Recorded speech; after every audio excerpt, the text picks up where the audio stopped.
Bonjour à tous, Zach Moikassa, fondateur de Moikassa. Merci encore une fois d'être là, on ne fera pas des longues présentations. Cette vidéo en effet est une continuité d'une vidéo précédente, la 324. 324. Donc si vous n'avez pas encore regardé la vidéo précédente, je vous encourage d'aller jeter un coup d'œil, allez visionner la vidéo 324, le premier, pour comprendre un peu où nous sommes.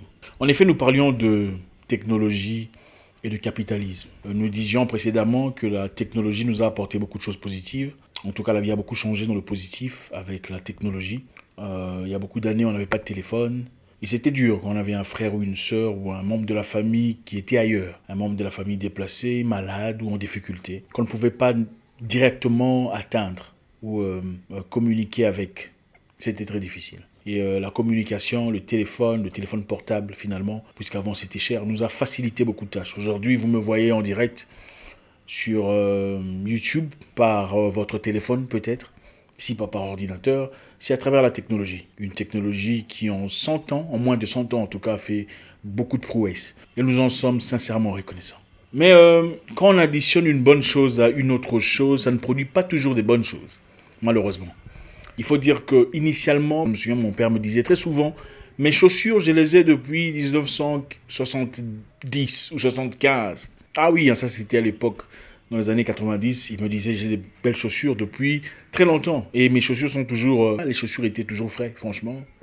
Pas de problème. Aujourd'hui, c'est impossible de garder une paire de chaussures pendant 2-3 ans sans qu'elles ne s'endommagent, sans qu'il n'y ait de... Vous voyez de quoi je parle.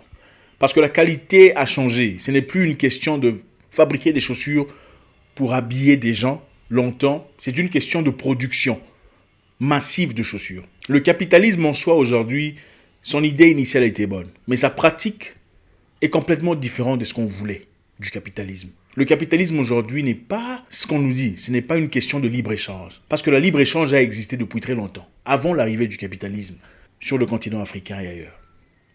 On sait tous d'où vient le capitalisme. Bref. Le capitalisme aujourd'hui est une question de production de masse. Production massive d'outillage, des choses, des produits, pour un bénéfice financier. Le capitaliste, le boss, a besoin de produire autant de produits que possible pour gagner un maximum d'argent. Et avec ça, essayant de dribbler ses travailleurs, ses employés, avec des salaires très minimums, très limités, juste assez pour payer la maison, payer les factures et revenir travailler. Évidemment, c'est de l'esclavage moderne. Ça a simplement changé de nom et de forme. On va travailler pour une personne à qui on donne notre temps, la chose la plus précieuse de l'humain, son temps, de 9h à 17h, pour gagner sa petite pitance, c'est-à-dire payer le loyer, payer le courant, acheter un peu à manger. Et quelquefois vers le 20, le 25, il n'y a plus de lait. Ça devient compliqué et serré, n'est-ce pas? On a son petit salaire et après on recommence le cycle pendant 40 ans pour finalement avoir sa pension, si on a de pension, une pension qui perd sa valeur avec le cours de l'argent. Le capitalisme aujourd'hui, en rapport avec la technologie, nous apporte beaucoup de choses négatives, contrairement à ce que nous voulions précédemment. Comme les gens aiment la facilité, le bourgeois capitaliste sait que vous aimez la facilité, il a fabriqué Siri. Siri, l'intelligence artificielle dans votre téléphone, pour faciliter la tâche. Siri, comment s'appelle l'acteur en 80, blabla. Siri vous donne le nom. Siri, qu'est-ce que 10 fois 15 fait comme résultat? Siri vous donne la réponse. Quelle est la finalité? Facilité, évidemment, rapidité, mais à quel prix? Manque d'usage cérébral. L'être humain devient de plus en plus faible mentalement parce qu'il a Siri. Il ne fournit plus aucun effort à aller à la bibliothèque. Combien de personnes peuvent dire en toute honnêteté depuis le début de l'année? Combien de personnes ont eu le courage? Combien de personnes sont parties en librairie lire un livre? Très peu. Les capacités de l'humain sont comme des muscles. Quand vous ne travaillez pas un muscle, le muscle perd sa force, perd sa substance. Aujourd'hui, les gens n'ont plus besoin d'argent en monnaie parce qu'il y a facilité. On peut faire des transferts, on peut envoyer de l'argent à partir de son téléphone. Beaucoup apprécient cela, mais sans tout à fait s'exclamer ou poser de questions sur le côté négatif. Dans beaucoup de banques aujourd'hui, il n'y a plus d'humains. Vous traitez avec les machines, vous traitez avec l'intelligence artificielle. Le point négatif, il y a de moins en moins de banquiers, moins en moins d'assistants physiques. Les gens perdent leur emploi. Deuxièmement, on devient de plus en plus emprisonné dans un système digital. Un système sans émotion, qui juge votre cas sur des bases, des codes préprogrammés par un inconnu. Je vais répéter une fois. Le capitalisme n'est pas une question de libre-échange. Le capitalisme aujourd'hui est une question de production de masse. Peu en importe les conséquences. Donc, on va vous produire autant de tomates que possible, même s'il faut utiliser des pesticides qui sont dangereux, ça pourrait causer des cancers. Du moment que vous consommez, on fait de l'argent, il n'y a pas de souci. C'est ça le capitalisme aujourd'hui. On va produire des armes. Vous savez qu'il y a des entreprises qui produisent des armes, des entreprises indépendantes des gouvernements. Il y a une entreprise au nom de... comment ça s'appelle? Une entreprise au nom de Lockheed Martin Corporation. Lockheed Martin Corporation est une entreprise libre qui n'est pas liée au gouvernement, qui fabrique des armes à feu. D'accord? Vous pensez que cette entreprise qui est subventionnée par beaucoup de gens riches voudrait qu'il y ait la paix sur Terre? Comment est-ce possible? Moi, je produis des armes. Je dois vendre. Mais qu'il y ait la paix sur Terre. Sur base de quoi? Vous comprenez maintenant pourquoi le capitalisme crée des guerres pour vendre des armes? L'amour démesuré de l'argent. Le capitalisme a créé le AI, l'intelligence artificielle, avec des armes, le X-47B Pegasus, un drone moderne, fabriqué par Lockheed Martin, qui peut aller jusqu'à 2500 km de distance, sans arrêt, et porter 2000 kg de bombes. Aller dans des endroits incroyables, détecter soi-même les ennemis, éliminer tout le monde sans difficulté. Donc la perfection dans la terreur. La technologie associée au capitalisme. Vous savez, il faut réfléchir, rentrer en arrière. Vous savez, en Afrique, les Africains sont différents. Ces histoires viennent des endroits du monde où on aime le chien plus qu'on aime les humains. Non, il faut le dire. Il y a des endroits sur Terre où on préfère les chiens, le bien-être du chat, au détriment des voisins humains. On peut voir des voisins mourir de faim, de soif et de froid pendant l'hiver. Et dire, bon, ok, il n'y a pas de souci, les voisins, vous savez, tout ça. Mais on ne peut pas tolérer voir un chat dehors pendant l'hiver. C'est de là que cette mentalité vient. L'Africain, généralement, n'a jamais été capitaliste dans ce sens-là. Même ceux qui avaient de l'argent étaient toujours disposés à aider ceux qui n'en ont pas. Ils étaient toujours disposés à apporter un plus. Voilà pourquoi on dit, je vais appeler l'oncle. Je vais appeler mon frère. Parce qu'on a toujours eu cet instinct-là qui est resté, malgré cette différence aujourd'hui. Chez les Africains, la mentalité de c'est à moi, c'est à toi n'a jamais vraiment existé. Tu pouvais venir chez moi sans difficulté, n'importe quand tu frappes à la porte. Et je suis là, tu entres, on mange. C'est une mentalité qui a changé. Pourquoi? Parce que les Africains, généralement, ont toujours été frères. Voilà pourquoi on s'appelle mon frère, ma soeur. On n'a jamais eu besoin de fabriquer des armes pour commencer des guerres avec qui que ce soit. C'est vrai, nous avions les armées pour nous défendre, pas pour aller en conquête. Nous vivons dans un monde où on veut nous imposer un système prétendument meilleur. Un système électronique, un système digital. Je vous donne un exemple. Aux États-Unis, on a fabriqué une machine de guerre à travers le AI, l'intelligence artificielle, appelée Talon. C'est une machine superbe. En tout cas, quand ça commence, c'est terrible. Pendant une démonstration, il y avait des généraux, il y avait des gens, beaucoup de gens dans le public. Malheureusement, le AI, l'intelligence artificielle, peut aussi être défectueux. Soudainement, l'arme a commencé à tourner vers le public. Heureusement qu'il y avait un Marines qui a sauté là-dessus et a débranché l'histoire. Et voilà, tout le monde était épargné. C'est dans cette direction que nous sommes en train de partir. Elon Musk, que beaucoup célèbrent pour ses capacités, ses prouesses d'entrepreneur.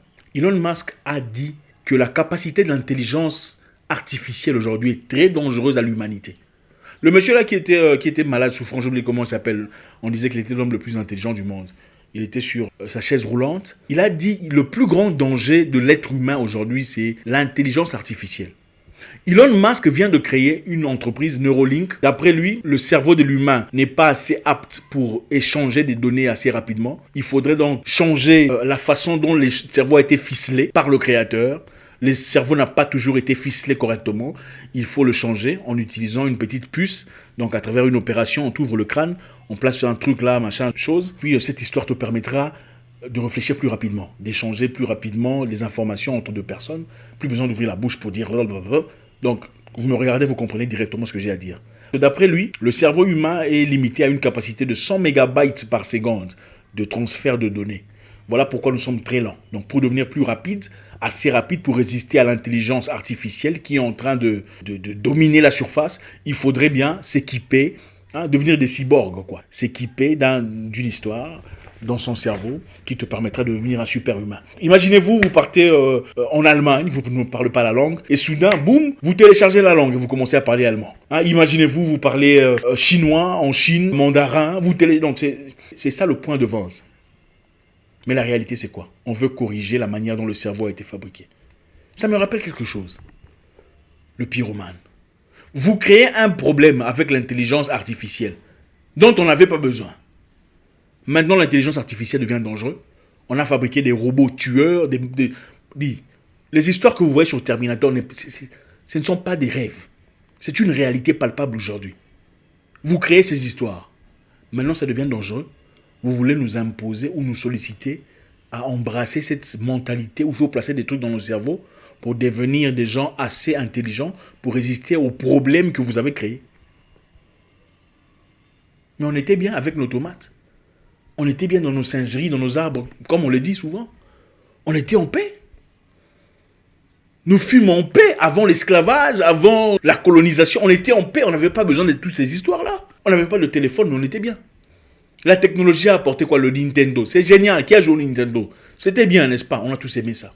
Le Nintendo était bien. Aujourd'hui, on joue à la PlayStation 4 et tout le bazar. Regardez ces enfants qui jouent au PlayStation. Incapables d'interagir avec d'autres humains. Ils peuvent rester là pendant 12 heures, 15 heures, 17 heures. Le cerveau est mort. On ne lit plus les livres. On ne saute plus dans le jardin. On a perdu la capacité de chercher des amis. Ah, bonjour. On ne sait plus comment faire ça.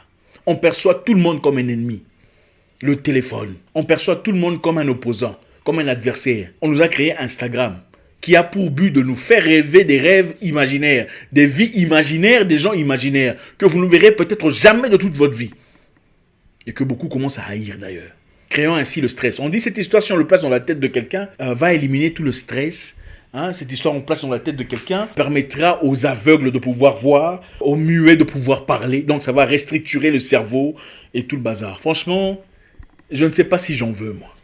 Mais bon, pour combattre ça, il faudrait créer un autre système au cas où la machine, l'intelligence artificielle perdait le contrôle et devenait émotif dans le sens où il voulait commencer à dominer sur le monde. Au moins, on a cette puce dans la tête, cette puce qui nous aidera évidemment à nous protéger. Cette puce servira de passeport, servira de carte d'identité, elle servira de carte bancaire. Je vous dis très souvent, quand on vous donne une information, allez vérifier. Ce n'est plus un rêve. Ce discours a été fait il n'y a pas 2 jours. Pendant ce moment ici, on est en train de chercher... attendez, pendant ce moment ici, les gens sont en train de... Lui, il est en train de faire des discours, de faire des conférences de presse sur base de cette histoire-là, financées par le gouvernement et d'autres investisseurs privés, à des milliers de dollars, des milliards de dollars. De l'argent assez pour finir la pauvreté, pour finir la maladie, pour éradiquer toutes ces choses. Et vous vous demandez pourquoi la Corée du Nord s'est calfeutrée, s'est mise à l'écart, s'est ostracisée du monde. Parce qu'ils ne veulent pas cette histoire chez eux.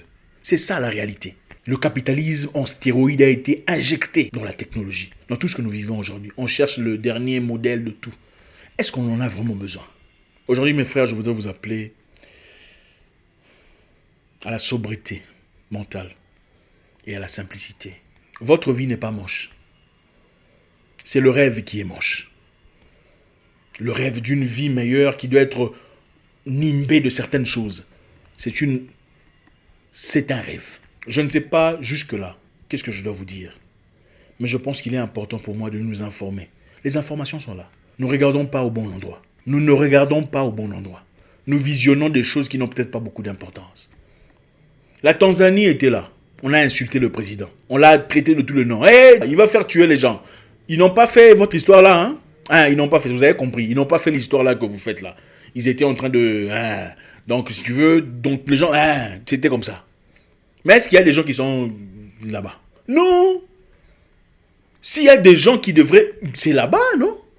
C'est là-bas qu'il devrait y avoir des gens Enfin, attendez. Vous avez dit qu'il était fou. Mais ils sont bien, ils ont célébré, ils ont fait une fête.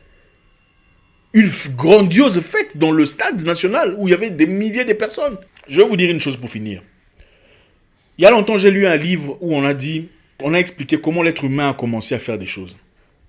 On a dit, les anges déchus, quand ils sont descendus de là où ils étaient, ça c'est pour les croyants, venant sur terre, ils ont voulu corrompre l'être humain. Et en voulant corrompre l'être humain, ce n'est pas dans les chrétiens et les autres.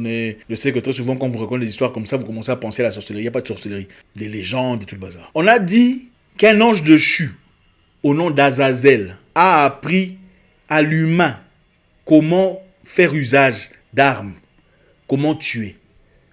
Azazel a appris à l'humain. Un démon a appris à l'humain comment on tue l'humain. Ce n'est pas le créateur qui a appris à l'humain comment faire ça. Attendez, vous pensez que l'humain l'a imaginé ça? Non. On disait Azazel a appris à l'humain comment on utilise une arme pour tuer quelqu'un. Et c'est lui qui a appris à la femme l'utilisation de la sorcellerie, des charmes, de la magie.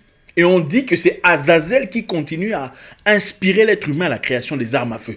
Vous pensez que le créateur va inspirer l'être humain à la création d'un truc qui va tuer un autre? Attendez, réfléchissons un peu.